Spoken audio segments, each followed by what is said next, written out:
Hi, and welcome to this week's From the Vault episode from the Magdalen House podcast. We are a 501c3 nonprofit organization based in Dallas, Texas, and known affectionately by many as Maggies. Every first and third Wednesday, we share an episode from one of our 3 podcast series. In our From the Vault episodes, we share past podcast releases from our 3 different podcast series: Recover Ed, Recovered, Interviews with Alcoholics, and Hope for the Family. Our podcasts aim to connect, inspire, and educate alcoholics, loved ones, and the community to the Magdalen House and the services we offer. We are so glad you're here. Thanks for listening. All right, welcome to the Magdalen House Big Book Workshop on the Doctor's Opinion. Well, my name is Nina Herndon. I am a very grateful recovered alcoholic. I've been sober since January 5th of 2015. I did not go through the Magdalen House. It became part of I was calling my sponsor one day, making a 10th step, and she was like, you need to go to the Magdalen House, and you need to find a woman to talk to who's staying there and shut up and listen. I was like, oh God. And I really didn't know, and the old house, it had 2 doors, and I didn't know which door to go into, and I was scared, and I just, and I came, and I never stopped coming. I loved this community, and I love this place, and I love this new place, and it's been pivotal in my recovery. I had the privilege of doing a lot of stuff here, so I'm really grateful to do this workshop with y'all. When you leave the house, you should come to my Zoom meeting at noon on Fridays, because I'm always happy to see people there. But like I said, Donna is going to be a little bit late. Oh, I just closed that. And what we'll kind of do is we'll start, and then she'll come in, but we definitely want to give you some time for question and answers at the end. So if you think of something, like write it down or try really hard to remember it. But most of y'all have notebooks. So we'll go ahead and get started. I love the Doctor's Opinion, and I was so excited when Raquel asked me to do this. I was just listening to the Joe and Charlie tapes on my drive over here. I live in Fort Worth, so as I was getting ready, I was listening to them. I don't know if any of you have ever listened to the Joe and Charlie tapes, but you can find them on Spotify. They're great. But I was kind of, practicing this with my wife last night because I'm used to, I feel like I can go in and tell my story, and I can go in and talk about, steps 1, 2, and 3, or, maybe another step, but talking on a specific chapter, I was a little bit nervous. So this is such a good chapter, and it starts off on page XXV. And, I was really, because what I'm not yet is I'm not a AA history buff yet. I know there's been some cool workshops here about women in AA history and stuff like that. And I was kind of telling my wife, I was like, I'm not a history buff in general. And so I'm not just intrigued to go learn about the history of something. But now that I'm in recovery, it's interesting because it affects me, right? And so I'm going to share a little bit of what I understand about the history of this to the best of my ability, and then hopefully Donna will share her wisdom with us too. But so the Doctor's Opinion, just what it starts off with is, we of Alcoholics Anonymous believe that the reader will be interested in the medical estimate of the plan of recovery described in this book. Convincing testimony must surely come from medical men who have had experience with the sufferings of our members and have witnessed our return to health. A well-known doctor, chief physician at a nationally prominent hospital specializing in alcoholic and drug addiction, gave Alcoholics Anonymous this letter. So we know that this letter is signed by William D. Silkworth. It's kind of on that next page. So William D. Silkworth he was, at the time that he wrote this, he was working at basically a 1930s treatment center. It was more medical than Maggie's is, so it was more of a rehab. But he actually was interested in alcoholics well before this, when he was actually in school. But he realized apparently alcoholics don't pay their bills, and that it just wasn't where he was going to make a lot of money. And so he had an interest in alcoholics. He went on and kind of built his career, and then of course around this time is when the stock market crashed, and the start of the Great Depression happened, and he found himself working at it was called Towns Hospital, and Bill Wilson, who we know is the co-founder of AA, and really spearheaded this program and writing this program for us in this book, came through and was in the care of Dr. William D. Silkworth. And, what Dr. William D. Silkworth noticed in treating all of the men and women that would come into this facility was that for the most part, there would be people that came in and you would never see them again, right? But there was the people that kept coming back, and they kept coming back, and they kept coming back, and they were worse, and they were worse, and they were worse.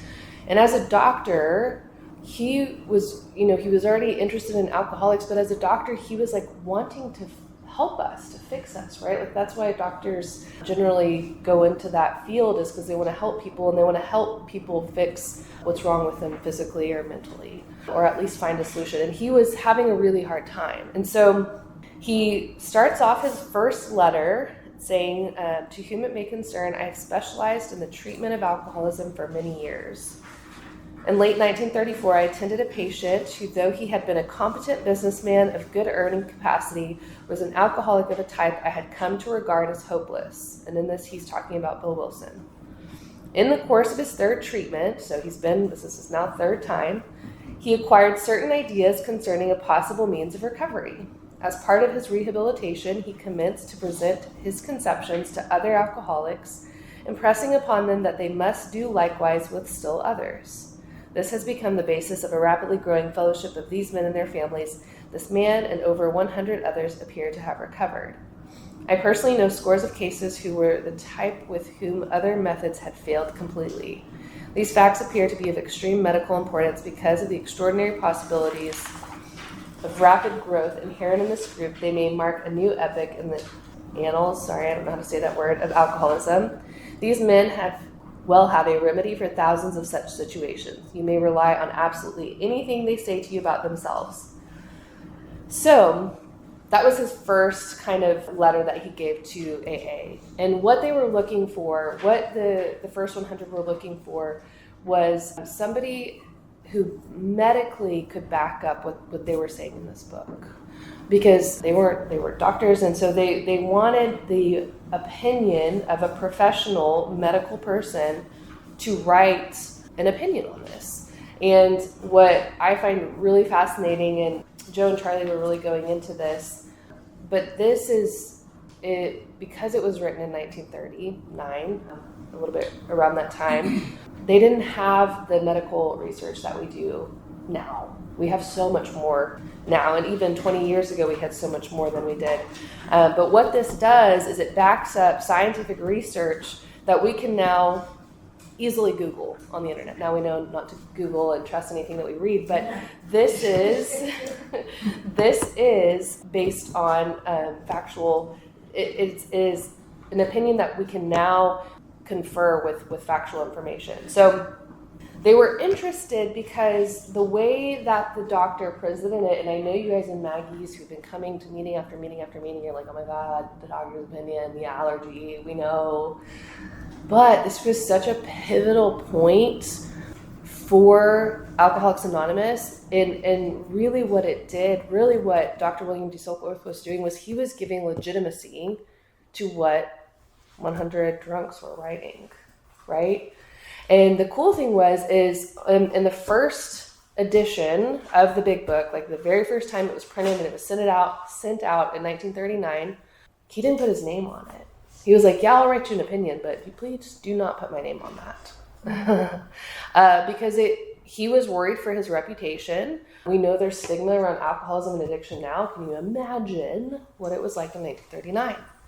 You didn't, you got locked up in an insane asylum, like if you were too much. And so the stigma was very, very big back then. And he, just in case, didn't want, his name tangled up in that. And, what would eventually happen about 15, 20 years later is this book, became incredibly well respected. It was growing in popularity. People were getting sent this book all across the country.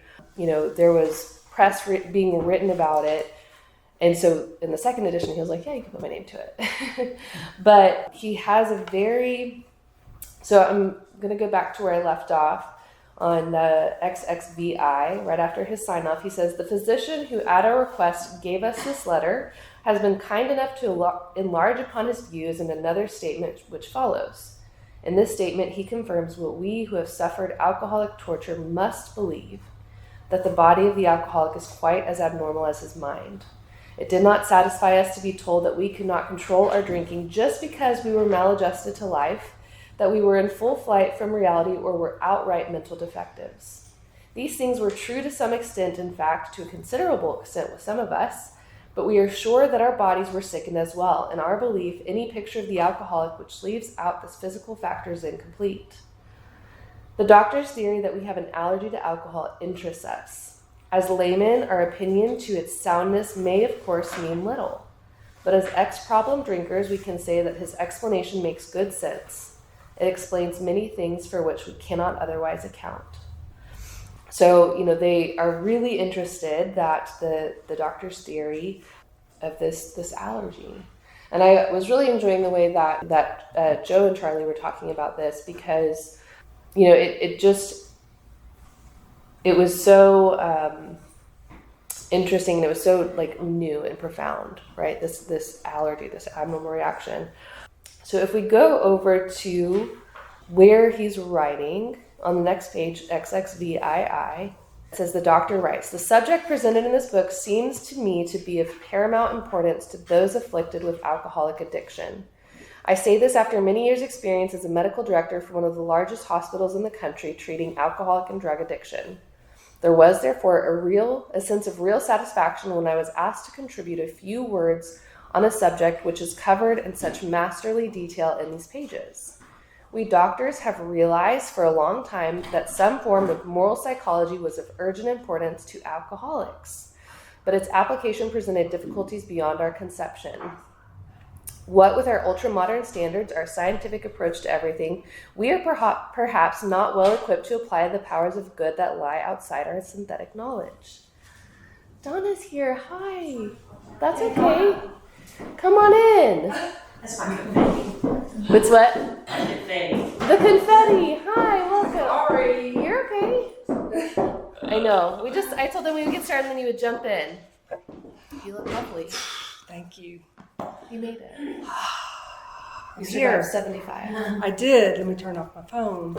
Okay. And So we just jumped in. I was kind of giving a little bit of history about the doctor's opinion, and how Dr. William D. Silkworth got asked to do this letter, and he didn't want to put his name to it for the first edition, and then the second edition he did. And then just how, we started reading the second letter. So we already got through the first letter, but I was just starting to read the second letter. So I'm going to finish reading through this page, and then we'll kind of go from there. Okay. So many years ago, one of the leading contributors to this book, who's Bill Wilson, came under our care in this hospital, and while here, he acquired some ideas which he put into practical application at once. Later, he requested the privilege of being allowed to tell his story to other patients here, and with some misgiving, we consented. The cases we have followed through have been most interesting. In fact, many of them are amazing. The unselfishness of these men, as we have come to know them, the entire absence of profit motive, and their community spirit is indeed inspiring to one who has labored long and wearily in this alcoholic field. They believe in themselves and still more in the power which pulls chronic alcoholics back from the gates of death. Of course, an alcoholic ought to be freed from his physical craving for liquor, and this often requires a definite hospital procedure before psychological measures can be of maximum benefit. Okay, so I'm going to stop there. And, he's kind of laying out this story of how this came to be, right? He is explaining that Bill Wilson was somebody that came in and they actually saw something change in Bill. And they were really interested in that. And, I think it's kind of humorous that Bill wanted to tell his story, and the doctors are kind of, well, I don't know how we feel about that. He's just a drunk. He's been here. This is his third time. sounds like my husband. a little dark rack, doesn't want us to talk. And then it starts to get into this physical craving for liquor. So this is kind of where we set the stage of Dr. William D. Silkworth was saying that nothing was going to be beneficial if these people still have liquor in their system. There's no way. So I'm going to pause there and let you Hi, I'm Donna. I'm an alcoholic. Hi, Donna. My sobriety date is February 4th of 2010. Did you talk a little bit about yourself, or did you just jump right in? I didn't talk about myself. I figured we would share some as we go. Okay. And so was that the first reading you did? Yeah, I just read up apologize. to here. No, it's okay. I just read up to here, so we've read everything up to here. Ah, okay. Yeah. Well, and so you've already had 2 musts, right? Yeah. I tried to get sober for a long time with no sobriety. And I was under someone had told me that it was about one day at a time, and that it was about coming to a bunch of meetings, and that it was a program of suggestion, and that there were no musts in the program. And so right here, we've already had 2, and we're not even into like the chapters yet, right? We're not even in chapter 1 yet. And so one of them, right, is that as part of his rehabilitation, he commenced to present his conception to other alcoholics. So this is Bill going to his doctor, going, oh, I have this idea. And so the idea was that he needed to impress upon other alcoholics, right, what he had learned from the doctor about his physical component, and then God miraculously, the other part, right, the miracle part, but that they must do still likewise with others. So the first must is not only am I supposed to come to a bunch of meetings and get a desire chip or whatever that looked like for me for a long time, but that I must do with others. And so I can guarantee you, when I got sober, I thought, like, you don't understand, but I'd had that valid step 1 experience, which the doctor's opinion really helped me with. And so I must carry this message, right? And so as I'm doing the work, I don't think it's working, don't feel like it's working. It's educational variety, right? But I was told, the suggestion was, my sponsor said, you're going to need to raise your hand when they say you can sponsor, right? And it's just like, what?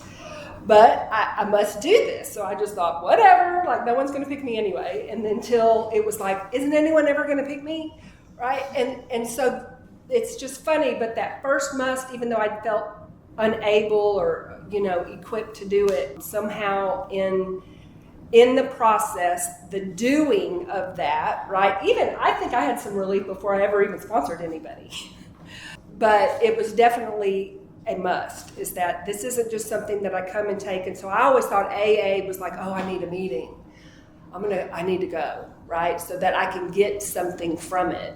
When in reality, right, the idea was to not do that anymore and to have the information digested and the spiritual experience around it, right, that made it so that we're there to give, which that in itself was just different than anything. I mean, I knew there was usually that one person that sponsored everybody, right, so I moved a lot of places, and there was always, Miss whoever she was in the back, and she'd been sober for 25 years, and if you want a sponsor, talk to her.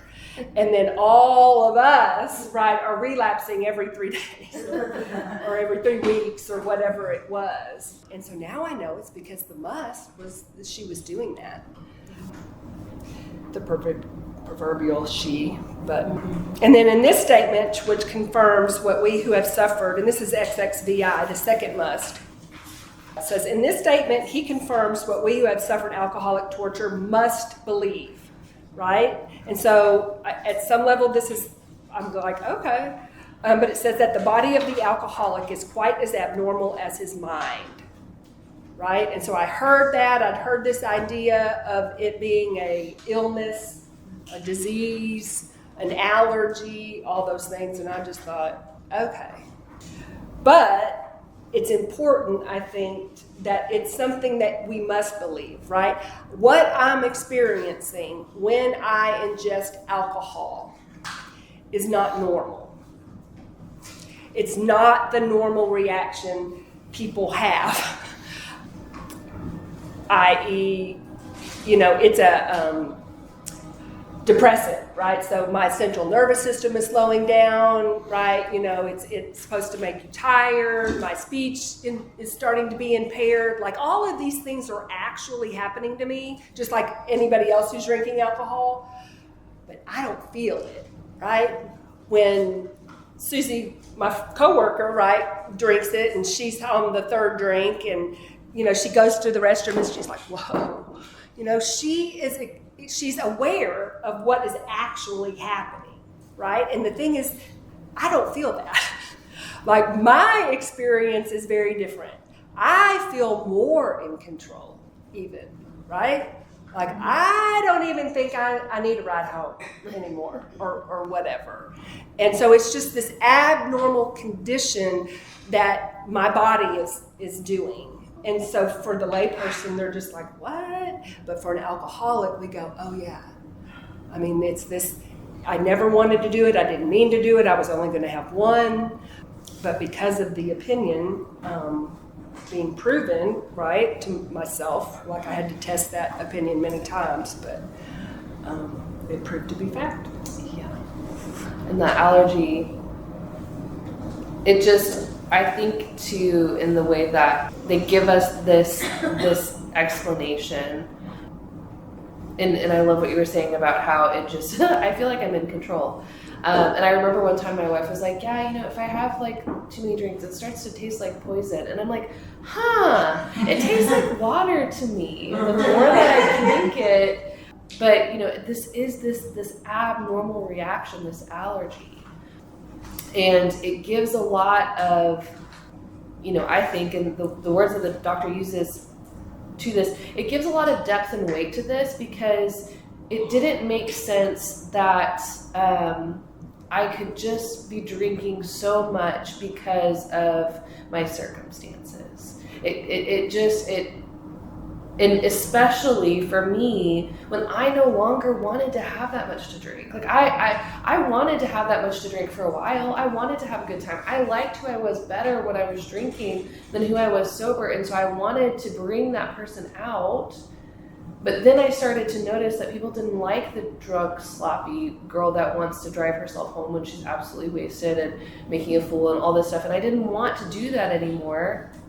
And the aggravating, most frustrating thing is, why am I doing this?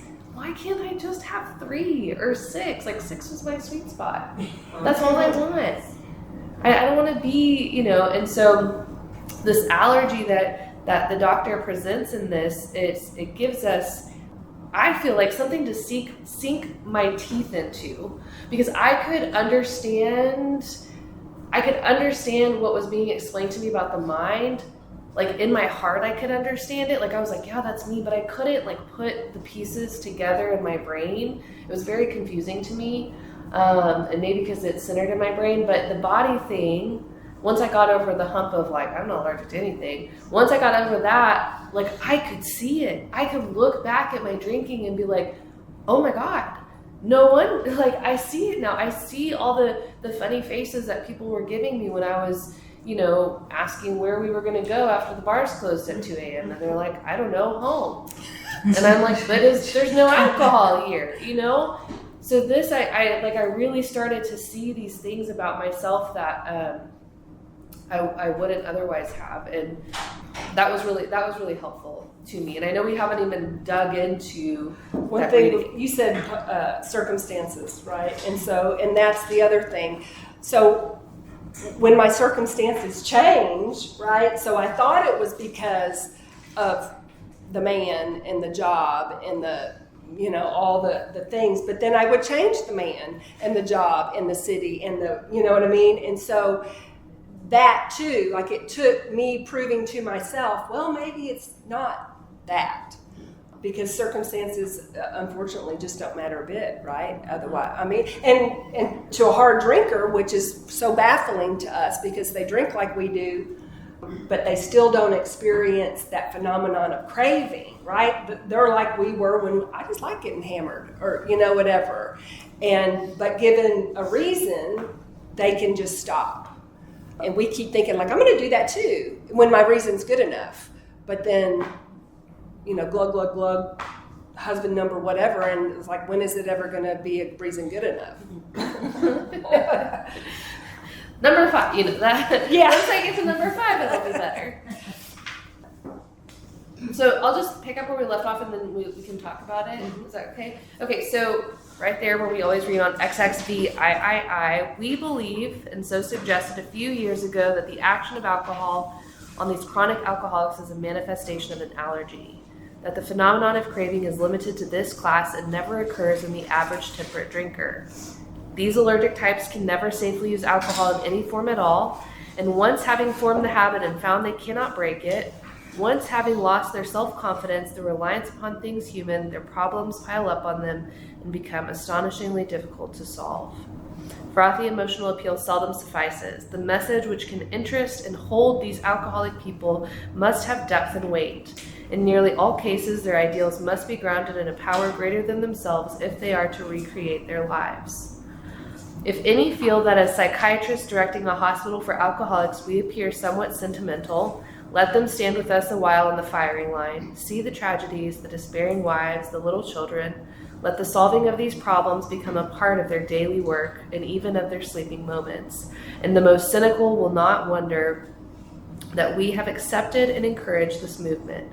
We feel, after many years of experience, that we have found nothing which has contributed more to the rehabilitation of these men than the altruistic movement now growing up among them. We'll stop there. You want to go first? Yeah. So this is the doctor's opinion, right? And so he's writing this from years, I think it was over a decade, of experience with alcoholics. And so, and someone who really wanted to help, right? So apparently it's like even in your sleeping moments. So he's thinking about it, I guess, when he can't sleep, and then dreaming about it when he can, right? Yeah. And I just think it's so cool because he was willing to say, like, we, science, have tried everything, pretty much to no avail. Right? Not to no avail with that 90%. With that 90%, they're having huge success, right? They go home and they're done and they're like, thanks for the information, right? But this book is about that 10%, that small percentage of his patients that were relapsing, right? Coming back. And to that, they really didn't have any effect, right? And not only were they having no effect, but that they were getting worse, even though they were going through the same exact treatments as the 90 who would never come back again.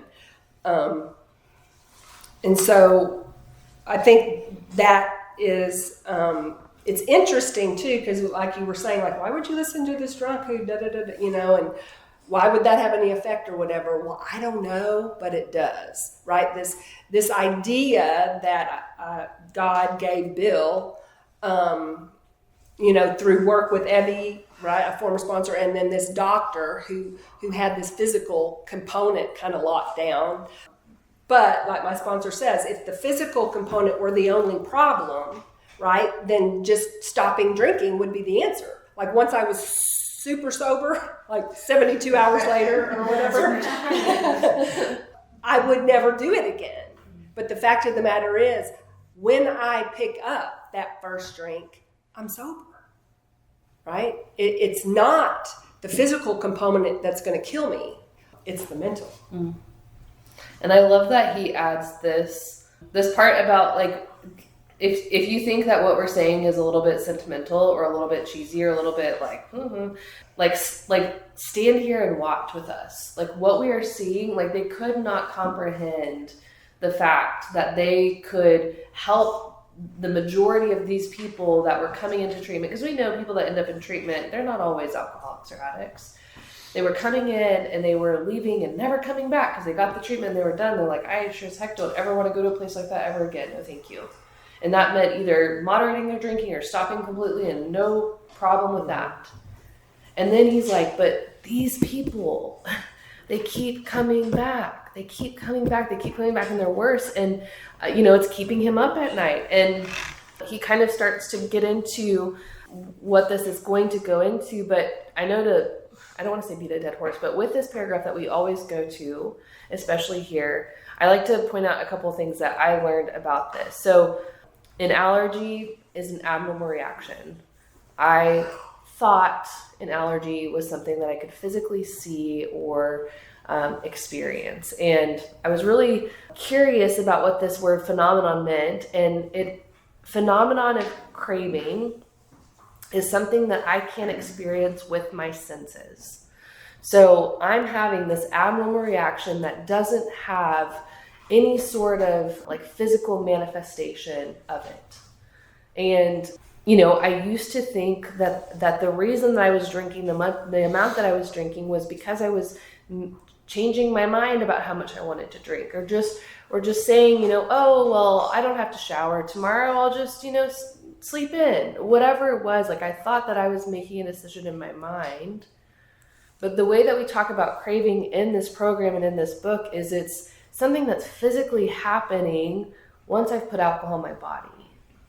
And so this abnormal reaction, that's this phenomenon of craving, and he talked about right before this a physical craving for liquor. It's limited to me as an alcoholic, to Donna as an alcoholic. It's, you know, those of us in here, it was so confusing to me when I realized, and it was like a light bulb moment, honestly, because I was like, people don't drink like me. Oh my God.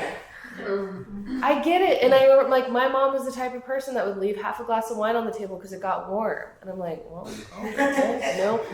And oh, like, this is why I'm drinking. And I love what this says here. So it never occurs in the average temperate drinker.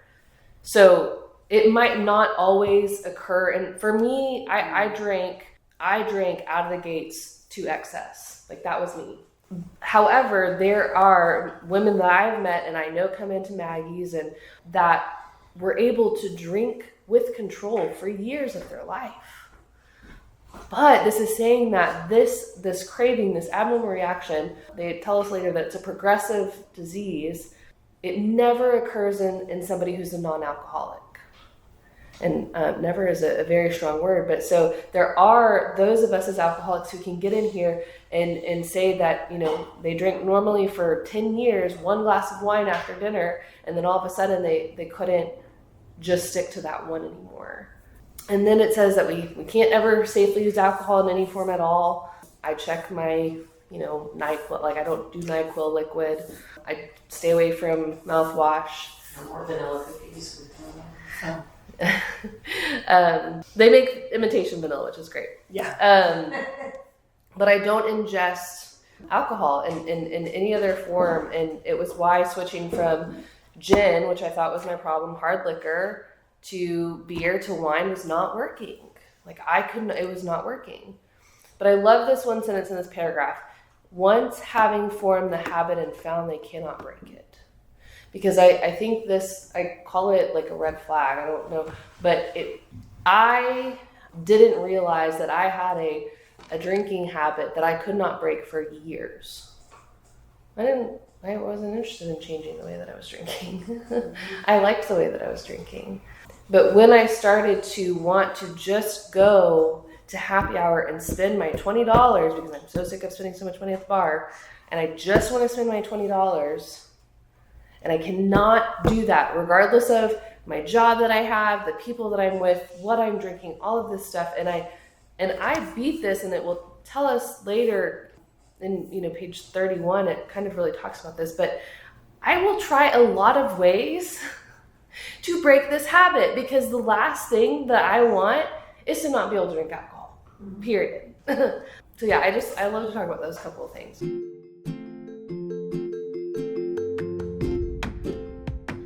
Are you the loved one of an alcoholic?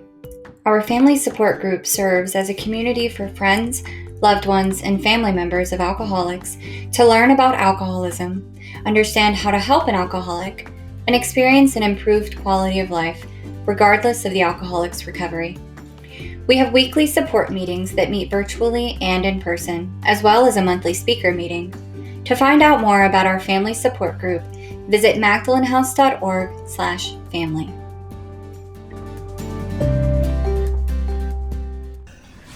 Well, and that was the other thing for a lot of AA that I had experienced too, is like support groups are great, right?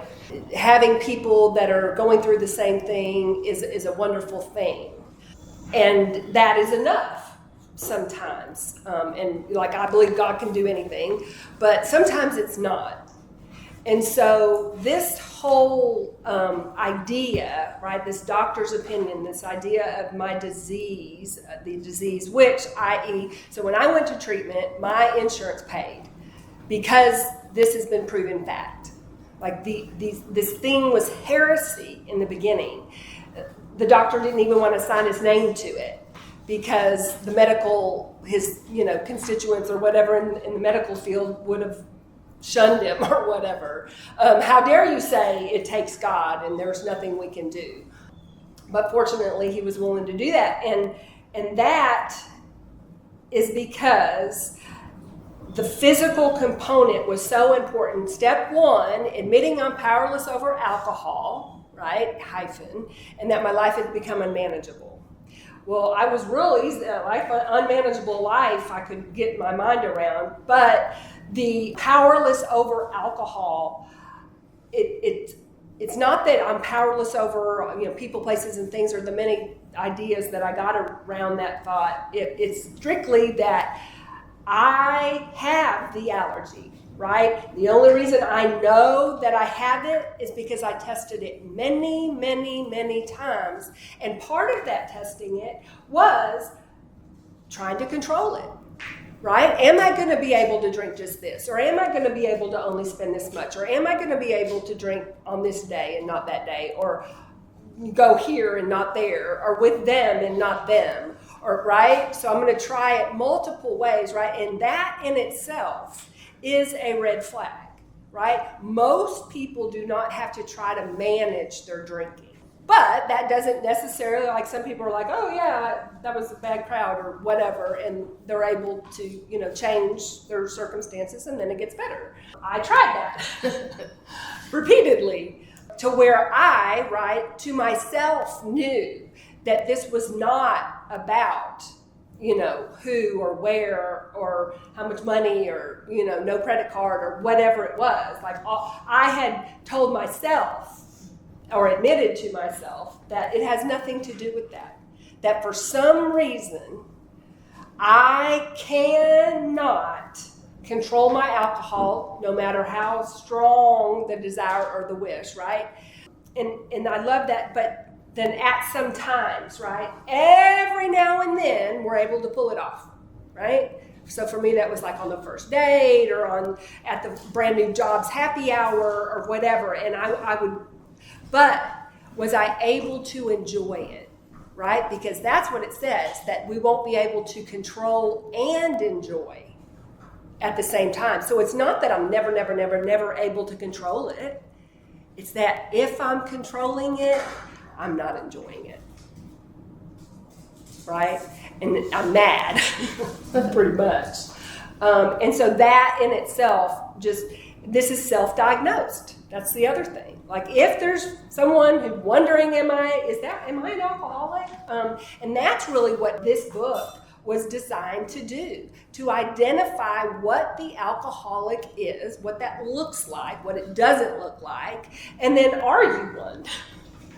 Right? And the idea about the depth and weight. So frothy emotional appeal seldom suffices, which just means them begging, right? Donna, please, don't drink at my wedding, or whatever it was, right? Or, the judge or the man, or they're all just like, please, please, please. And unfortunately, it just doesn't really, well, I'm not going to, or whatever I would think. But the message that can interest and hold these people, alcoholic people, must have depth and weight. In other words, I have to know that right? This woman that was trying to explain me to me, that she knew what she was talking about, right?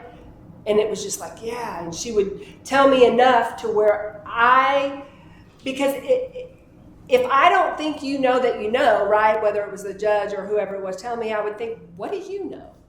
You know? But when it was her, and it wasn't about her telling me what to do, she was telling me, I don't know, but like my drinking looked like this, and this is what I did, and this is what my life looks like now. Like, have at it. Or, you know, and it was just very helpful, and it was the only time I was willing to actually listen, right? Because I knew that she knew about where I was. Not that that it was going to work. I didn't think that. I thought, well, yeah, but, you know, but I was willing to do it anyway, because I knew I was powerless, and I knew she had success. And, you know, so it was about checking the box, like steps. Yep. And the joke was on me. Yes. And I love that you kind of circled back to that too, because the steps and weights, and the first must that you pointed out about basically carrying this message, but saying where it says they must do likewise with still others. I don't need all this stuff, but thank you. And I was like, I don't know, step 12 says go be helpful. That's what I read of it. And I was like, thanks so much, goodbye, I think I've graduated, and I'm gonna go be helpful at church. And I say all the time, like, there are, I'm sure, people that can do that, that's fine. Are they real alcoholic? I have no idea. But for me, I am uniquely qualified to sit in front of y'all and see your heads nod, because like I have been in your shoes. Donna has been in your shoes. Donna has been in my shoes. And there's something about that where, you know, we're able to trust the person that has been there before. And while Dr. William D. Silkworth wasn't an alcoholic, he worked very closely with him, and he's, you know, the only non-alcoholic I think that wrote in this book, but he was the medical professional that was looking at us and saying, like, yes, like what you will find in these pages is true. Like, as a doctor, I can confirm this. As somebody that has worked with hundreds of, you know, probably thousands of alcoholics, like, this is true.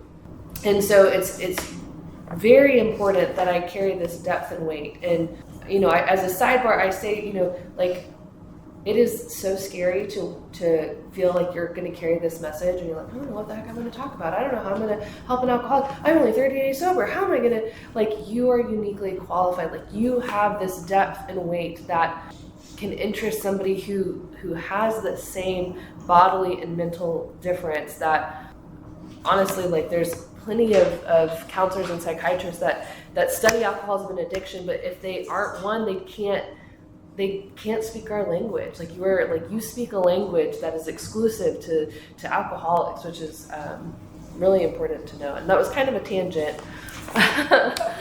But I want to read where at the bottom of XXIV, where we start to get into what Donna was saying earlier, where this is more than just a bodily difference. And they say men and women drink essentially because they like the effect produced by alcohol. The sensation is so elusive that while they admit it is injurious, they cannot after a time differentiate the true from the false.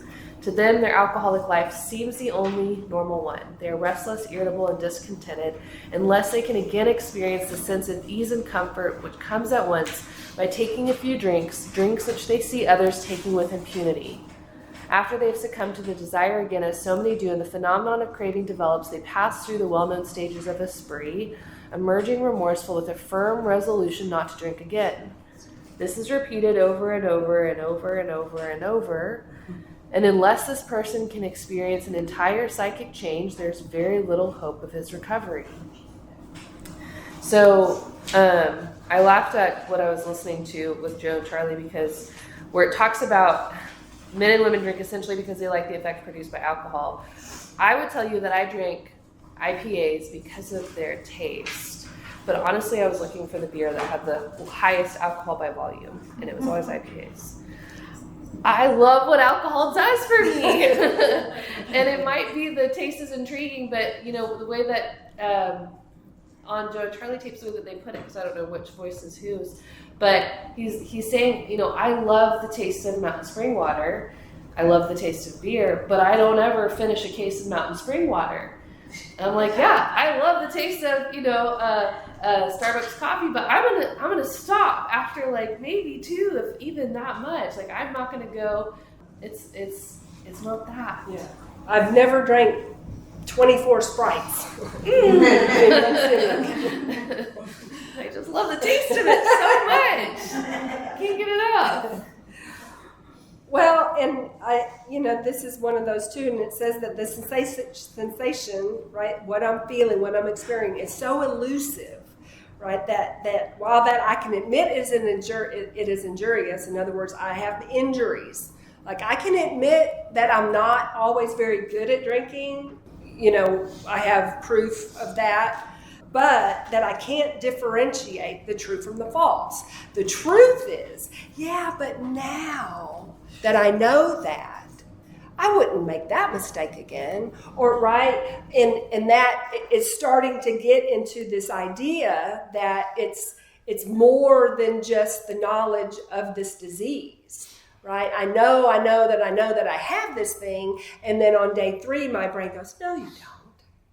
No, this time's going to be different, right? And I'm fully bought into the idea, oh my gosh, yeah, you're right. Like I have a brand new car.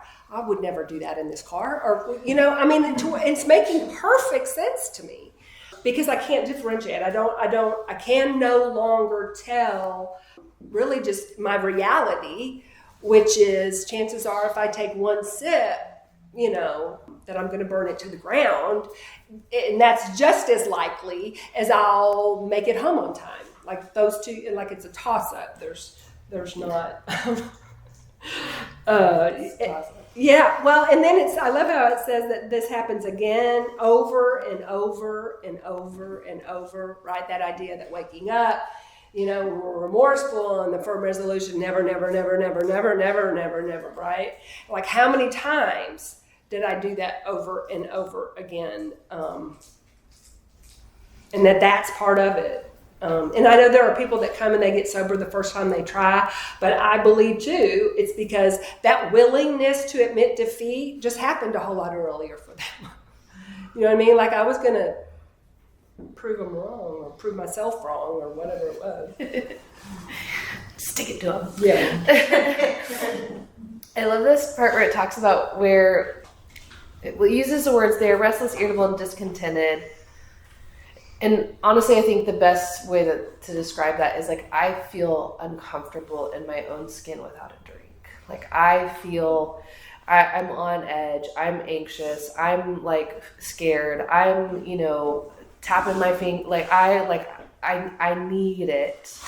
But also like, it's not something that is just negative. And I think we think of those things as negative. I can be having a beautiful day, and just decide, well, you know, it'll make this better. I'm having a great day and I'm still discontent with it. And I'm like, the thing that will make this better is a couple drinks. So it says that I'm feeling this way. And then unless I can experience what it feels like for me, it was just to have it in my car, honestly. Like I was like, okay, we're good. Didn't close.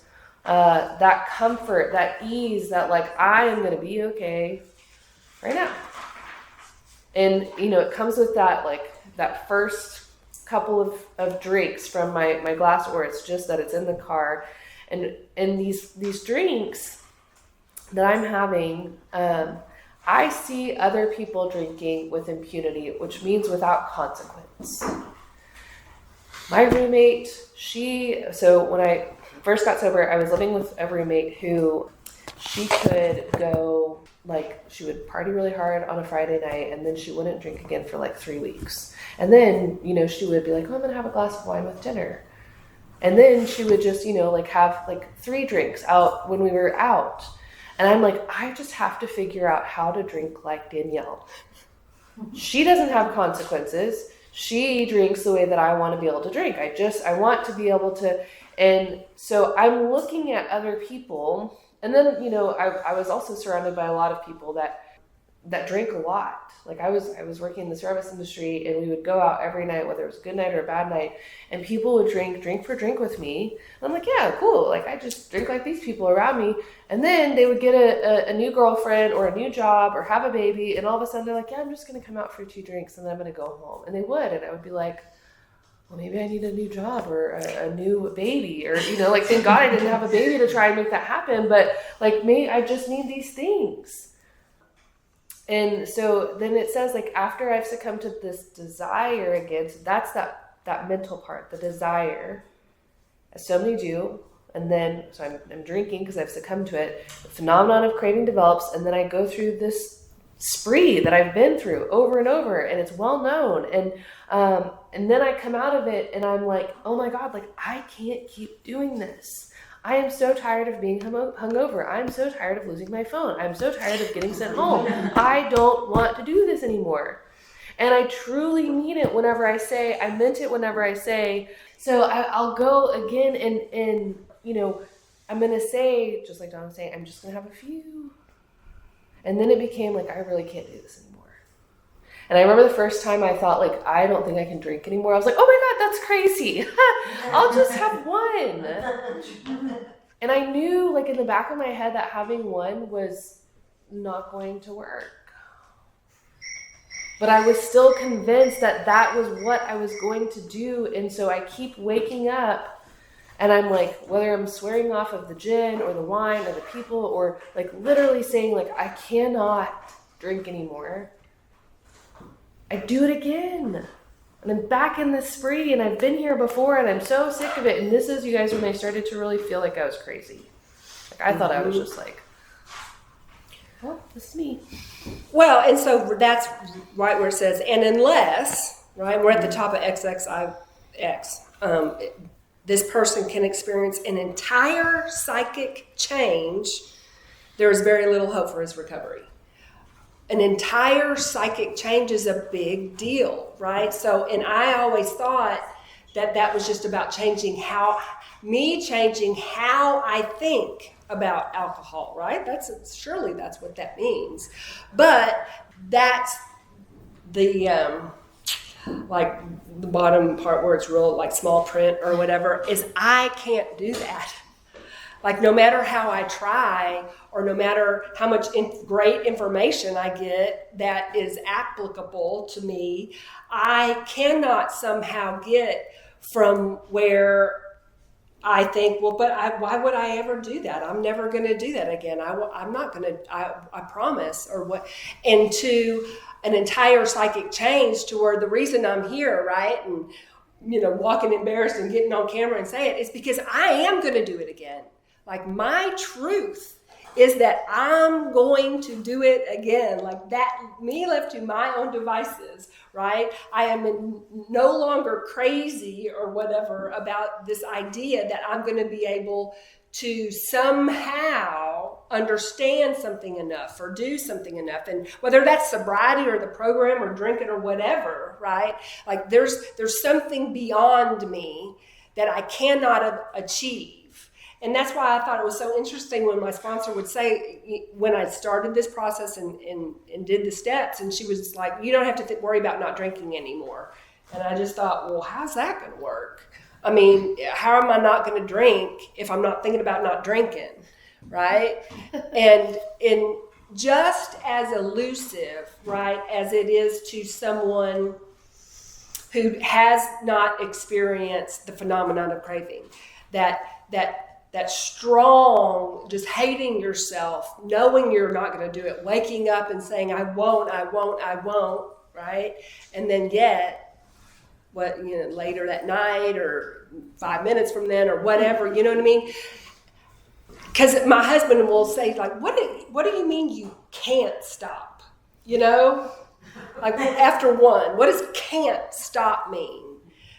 And just like explaining that to them, that they're just never going to understand, is explaining the program to an alcoholic. Like, I don't know how to tell you how it works. Like, I don't know why it is that this entire psychic change isn't about how I think about alcohol. It's how I think about everything, right? Because it's not like I'm not going to get irritable, restless, and discontent again. That's going to happen. But somehow, and nobody's more convinced it was a miracle than me, right? Like, I know that something happened, and now all of a sudden, right, and it was probably in the first 6 months or whatever, that I am no longer mad about the fact I'm never going to drink again, right? It's like I just had that, not just, drinking for me is bad, and you're right, I should never do that again. It's like, oh my God, drinking for me is bad, and I don't ever have to do that again, and it's just like, what? But it's true. I could not have gotten from point A to point B on my own. Not that it's cured, like I'm not cured, right? I have this daily reprieve contingent on, my spiritual life, which for me just means, am I mucking up my relationship with my higher power, right? Am I treating people badly? Am I lying? Am I, all the things that muck it up for me? Because that's in the program, when I never would have been able to get there without walking through the process and realizing, like, I think that might have worked. Or still works. And so I think too, like, I love that you're going into all this, because the doctor isn't just like legitimizing some scientific, evidence of what's in these pages, because as you will find out very soon, if you have not yet already, is that this is a spiritual program. We stopped talking about alcohol at page 44, essentially. And that was part of why, the doctor was saying, like, if you think this is like a little bit, fluffy for me as a doctor to essentially be endorsing, like, this is what I've seen. And I love this paragraph that I didn't read, but it's, on the other hand, on that XXIX, on the other hand, and strange as this may seem to those who do not understand, once a psychic change has occurred, and I was told a psychic change is a rearrangement of my thoughts and my ideas, the very same person who seemed doomed, who had so many problems he despaired of ever solving them, suddenly finds himself easily able to control his desire for alcohol, the only effort necessary being that required to follow a few simple rules. Those rules are the steps. And this seemed crazy. I really, I try to be very clear when I talk about the program that I work, 12 steps, and I explained in this book, and it's what I work with my sponsor, Donna, and God. There's the fellowship, which is people coming together for meetings, and they're, every meeting is a little bit different. The program does something for me that I did not even believe was possible. I truly thought that what being an Alcoholics Anonymous meant was that I was going to go to a meeting every day and talk about that great job, I didn't have a drink. I didn't even think about drinking. I thought about drinking, I didn't even pick up a drink. That's what I thought it was. And what has actually happened is this psychic change, my thoughts have been rearranged when it comes to alcohol, because what we learned in working this program is that I'm actually insane when it comes to alcohol. I have this mental obsession. I have a disease that centers in my mind and in my body, and I'm going to do whatever it takes, do whatever rerouting it takes to get to that first drink that I need to. But then I work I put out this effort and followed a few simple rules and continue to do that to the best of my ability today. And I have this psychic change that, I don't think anybody would have believed would happen for the girl that walked into AA however long ago. That just seemed crazy. I thought I was like, oh, well, this is just how Nina's going to have to live now. Which is, I think in the beginning we're always looking for an easier, softer way, right? And I promise going to a meeting 1 hour a day is a whole lot easier than trying to live out these principles. But the reward is, the reward is minuscule comparatively. But so the doctor's opinion and how she was saying that second must, that the body of the alcoholic is quite as abnormal as his mind. And that's the thing. So I've admitted, right? So if I'm taking step one, I'm admitting I have that allergy, that I can go, yep, you're right, I am an alcoholic, right? But then there's that hyphen, which is a completely different thought, and that our lives have become unmanageable. And so here again, it was a totally new idea for me because I thought it was the unmanageability of my life, right? That's what it sounds like, that my life has become unmanageable. But the fact of the matter is, that's not what I have trouble managing. I, in fact, think I managed my life pretty well. To an outsider, right? So there were people at the end, and now I know it's because I'm a big fat liar. When I went to my boss and said I need to go to treatment, it was like, what for? And it was just, alcoholism, and it's because I was, and I think I had better credit when I was drinking, just because I thought, well, if I pay my bills, I'm not an alcoholic, right? And so it's just that I cannot manage that decision. I cannot have the psychic thought process that will, after a time, continue to say, drinking's not good for you, right? After some amount of time or some, enough meetings or whatever I thought at some time I'm going to be able, I'll learn enough or I'll do enough, or you know what I mean? And the fact of the matter is that I cannot manage after a while to stay convinced that I have the allergy, right? And so whether you were born with it or whether you acquired it over time, which it can happen, not just with this allergy, but you live in Central Texas long enough, you can acquire all kinds of allergies. Cedar and, That's me. Yeah. This is not the only one that reacts that way. I think I was born with it, but that's neither here nor there. But I cannot stay convinced of that. That I know that I know that I know that I know until I go, well, do I really know? Is it still? Right? And so that's the unmanageability. I have this mental, like she said, obsession. And so unless I can get, and for me what that looked like is happy and sober, right? Because irritable, restless, discontent is going to happen, but that doesn't have to affect my true happiness, right? Or I may get unhappy about things, but I'm perfectly clear on the fact that a drink is not going to help. There is nothing bad enough that I can't make worse. And that's what I'm clear on, right? I've had this just total psychic change of the awareness of that fact, that it's never going to get good enough or bad enough, that somehow I will be delusional around this is going to help, right? Either help me have more fun or help ease the pain. That was just a delusional thought. And it tells me on this step one that later in the book, it tells me that I have to fully admit this to my innermost self. I have to fully concede to my innermost self that I do not drink like other people, and that this idea has to be smashed, that my drinking is both bodily and mentally different than others.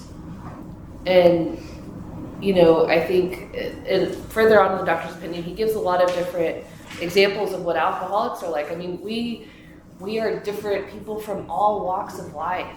We don't share the same background and the same life experiences, but we do share this common denominator of alcoholism. And there are some of us, and I think I was one of them. I wanted to just get this in my head. If I could understand maybe what was different about me, I could beat it.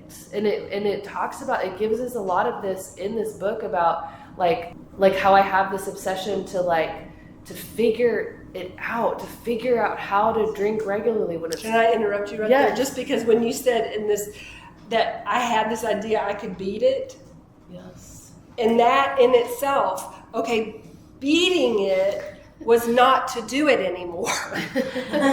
You know? Yes. But I'm going to do it again to prove you I beat it. And I mean, it was that crazy idea. And that's why people look at us like we are crazy, right? Because we're like somebody who's non-alcoholic, just like you were saying, your husband doesn't understand like how you can't. Like, I can explain it. I can say, read this. I can say, come and sit in AA meetings with me and learn about it. And they're going to get maybe a little bit better understanding of it up here, but they will never know what it feels like to be in my body and to feel like I literally cannot stop. And not only can I not stop, I can't stop stopping. Every day I'm like, no more. Like I'm quitting today. And we get all this information, and we do have to do something with it. If I'm a real true alcoholic, I can't just read this and be like, thank you so much, here's this book back. Thanks for lending that to me. Good luck. You know, like I have to, this is a textbook that I'm going to study, and I'm going to go back and I have to learn the definitions, and I have to have a teacher that's going to teach me how to go through it and understand it and work it and what to do when I mess up, or, you know, whatever it is. And that's how we work this program. And I thought that sounded like the worst thing in the world. The life that I have today, I have because I have recovered from this, and I continue to work this program, and God does for me what I cannot do for myself. Not just in alcohol. God brought me a lovely wife that I never think I would have found ever. There are incredible things that happen as a result of working this program, because, surprise, my problem isn't alcohol. My problem is this lack of power, this powerlessness. I'm going to let Donna kind of wrap it up, and then we'll see if you have questions, so we have time for questions. Oh, yes. Well, and as you were talking, I was just thinking about recent conversations, and the fact of the matter is, I want to stop drinking, right? That's what it looks like in the beginning, because I really don't want to stop drinking, but so I want to, and that's really what it is what this program allowed me in the understanding of my unmanageability, right? Somehow I can't keep that thing that says don't do it intact for very long.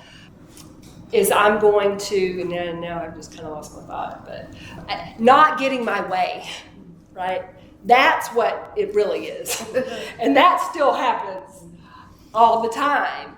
And so how can I be okay with really the biggest not getting my way, which was I'm not ever going to drink again.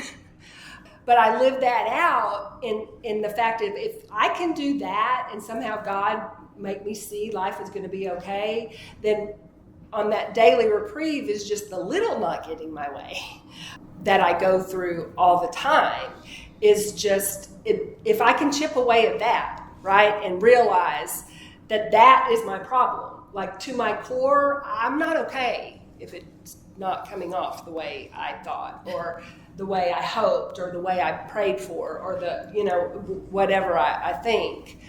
And it's all just so, in the beginning, it seems so untangible. It seems just like la da da da da da da. And that's why I love how this ends, where he says that, however, and he's talking about a guy that was drunk and now he's not, and he says he has not had a drink. However, he did become sold on the ideas contained in this book, which means he completed the steps and was carrying the message. He has not had a drink for a great many years. I see him now and then, and he is as fine a specimen of manhood as one could wish to meet. I earnestly advise every alcoholic to read this book through and through. Perhaps he came to scoff. He may remain to pray. And I promise you, I scoffed the whole time I was doing it. Like, you want me to read what again? You want me to make what list? You want me to go tell them what, right? And it was the whole time thinking, well, what's that going to do? You know, right? It wasn't that I had the thought process changed that made me willing to do it. It was that I did it going, okay. And after a while, then it was the understanding that, like, I have no idea. I have no idea what I need or how to do it or how to get here on time, or, you know what I mean? But God has a plan for me, and in it, I have realized is just doing what it takes to stay convinced of that allergy. I mean, I can't emphasize enough that, like, I'm broken and I'm never going to be fixed, but I can try every day to achieve, like, getting fixed, and somehow it happens in the trying. And to stay convinced. I love that you said that, because the best way that I stay convinced that I have an abnormal mind and an abnormal body, because again, like, working this is working one-on-one with another alcoholic. I truly believe that the reason, like, I love talking about step one so much. I mean, if you've come to my meetings, you know, I'm like, we'll nerd out on that, is because, like, it keeps me in step one. It keeps me in my truth. And I have experienced the feeling of, like, what it feels like to say, I've read this for 3 years. I've done this for 3 years. I know what I'm doing. I don't think I need this. Thank you so much anymore. And that little voice starts to get a little bit, it comes back. And I'm really grateful that I ran back to my home group and started working with Donna at that point. But I'm never cured. I'm never cured of this. I only get to keep what I continue to give. It's not based on anything that I've done before today. So with that, what questions do y'all have? Please, not all at once. Please have a question. Yeah, that was great. Y'all look great. Thank you. That was a question. Come on, what's your question? Thank you. We learned so much, we don't have any questions. We're not that good. Oh, good. Thank you. You in the back. So when did you two start noticing the second change happening in your life? Does it mean to go first? Yeah. So so I did this the first time I went through all the steps. I got through them in about 6 weeks. Now, and I thought that was lightning fast. Now I know, like, I was dragging my feet a lot because it doesn't take 6 weeks. But so I'd done that, and then I got a commitment, which is where, like, you go get a place where you're responsible to carry the message. And I did that. And they didn't let me talk, which was super cool. I was so excited because I was learning to carry the message. And then I was doing that. And then I just remember having to go, right? And that was really the first time in my life I'd ever actually kept a commitment, which is hard to say for someone that had been divorced. And, you know, I mean, I thought I knew that I knew that I knew, and that I was solid and I'm loyal and I'm all these things until I don't like you. But so now it was like, you have to be there, just show up. And so I would show up, and I just remember one time going, I guess they were letting me talk by then, and it being awesome. And it was the first, I hate to say, one of the first times in my life that I had ever done something I did not want to do. Like, I did not want to go. And the whole way there, I'm thinking, you know, whatever excuses and all. And then I go, and it's just like, right? And that was God.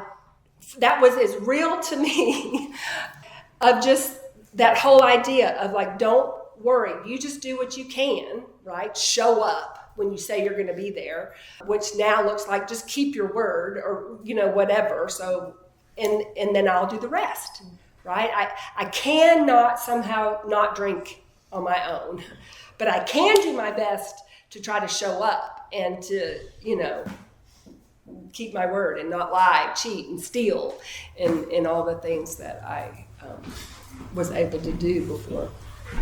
I love that. When I think of psychic change, I immediately go to the obsession of just like, when did I stop thinking about drinking? And I remember I was working the steps with my first sponsor, and I was like, when does this go away? When does this go away? When does this go away? And she's like, Nina, keep doing the work. And I was frustrated because I was like, that's not the answer I want. Like I want, on day 48, you will, like that's what I wanted. And so I remember one day I was like, oh, okay. But still sometimes is, but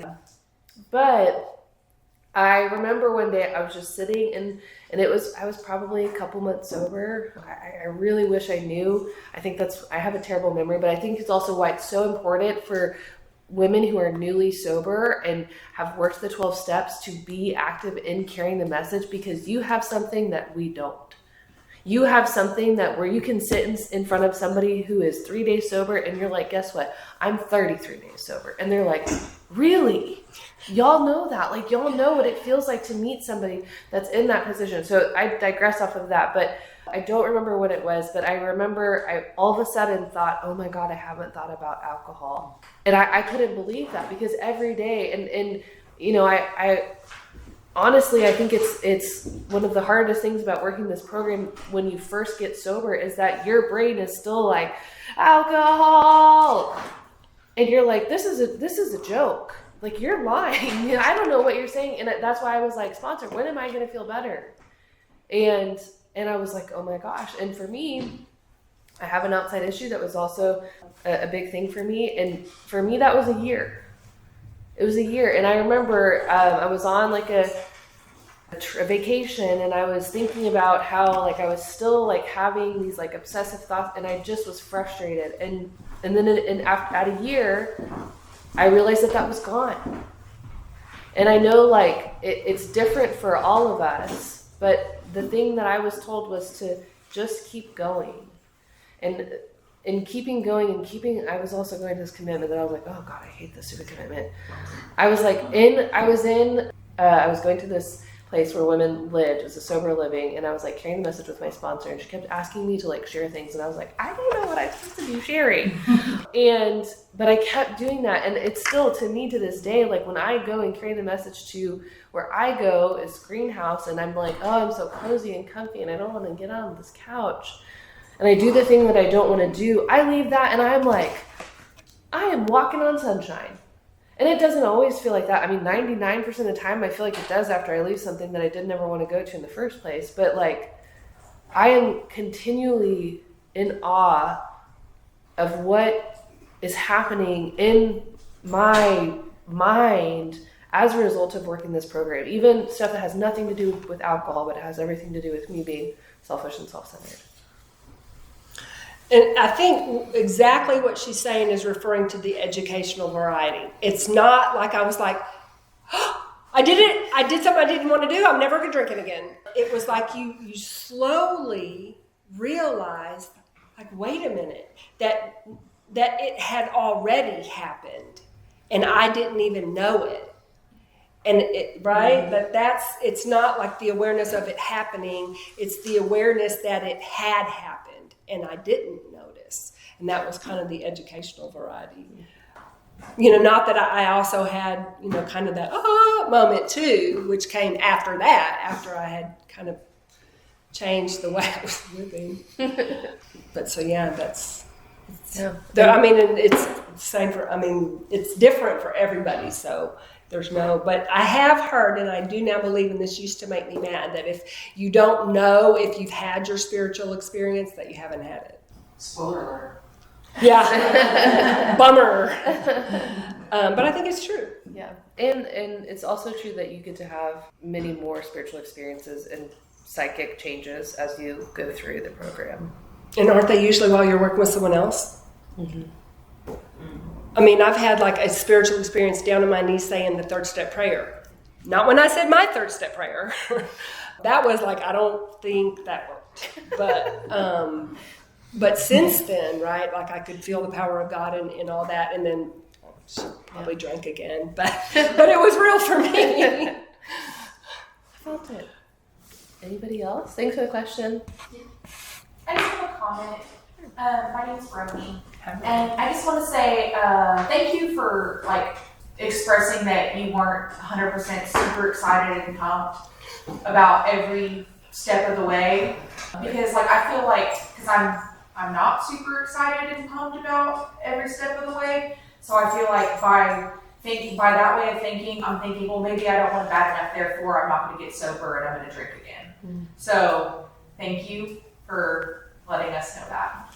You're welcome. I love, it's not the doctor's opinion, but I love There's a Solution, where it tells us there is a solution. Almost none of us like the self-searching, the leveling of our pride, the confession of shortcomings, because I wasn't excited to do the steps. I was terrified. I was like, okay, can I pick the ones that I want to do, which is the easy ones? Can you tell me which ones are the easy ones?